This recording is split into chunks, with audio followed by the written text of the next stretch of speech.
C'est l'histoire d'une revanche.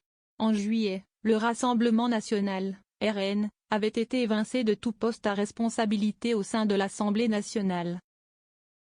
Exit notamment les 2 vice-présidences détenues depuis 2 ans. Soucieux de prolonger le front républicain qui avait prévalu dans les urnes quelques jours plus tôt. Le nouveau Front populaire, NFP, et les troupes macronistes avaient fait barrage aux députés d'extrême droite. L'affaire semblait close. Sauf qu'avec la nomination de la députée LR Annie Genevard au ministère de l'Agriculture, son fauteuil de vice-présidente se libère mécaniquement. Et toute la question est de savoir à qui reviendra ce poste vacant. La première piste, la plus logique, est que le groupe présidé par Laurent Wauquiez le récupère. Les députés Virginie Duby-Muller et Frédéric Meunier ont fait part de leur intérêt. Mais les choses ne sont pas si simples et le RN espère, avec cette nouvelle élection, prendre sa revanche. Sébastien Chenu a été un très bon vice-président, entre 2022 et 2024, note de la rédaction. Si le bloc central veut faire un geste pour honorer la démocratie, nous sommes preneurs, a exposé le député RN Philippe Ballard sur TF1 ce jeudi 26 septembre. L'argument revient beaucoup, empêcher les députés RN d'accéder à des postes à responsabilité serait une manière de ne pas respecter les électeurs qui ont voté pour ce parti, et ce faisant de ne pas respecter la démocratie. Ces soutiens de Barnier qui veulent aider le RN. De fait, le RN pourrait compter sur l'appui d'autres groupes issus de la droite ou de l'ex-majorité pour faire élire l'un des siens au perchoir, en suppléance de Yaël Braun-Pivet. C'est regrettable d'avoir un parti qui est le premier groupe au sein de l'hémicycle, représente 11 millions d'électeurs, et qui n'est pas représenté au bureau.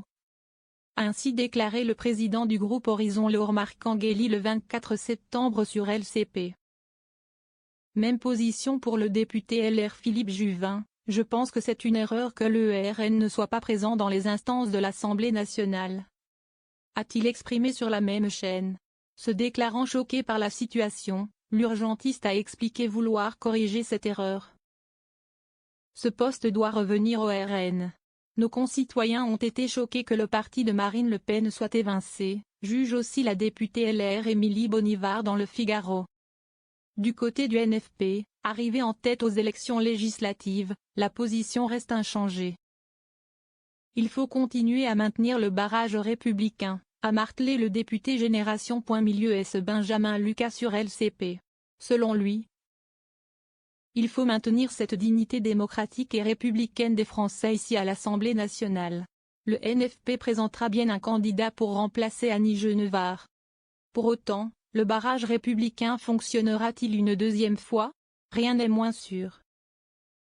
D'autant qu'il y a 2 mois, Emmanuel Macron et Yaël Braun-Pivet avaient dénoncé cette position, le premier estimant que ce n'est pas une bonne chose que le RN soit ainsi excommunié.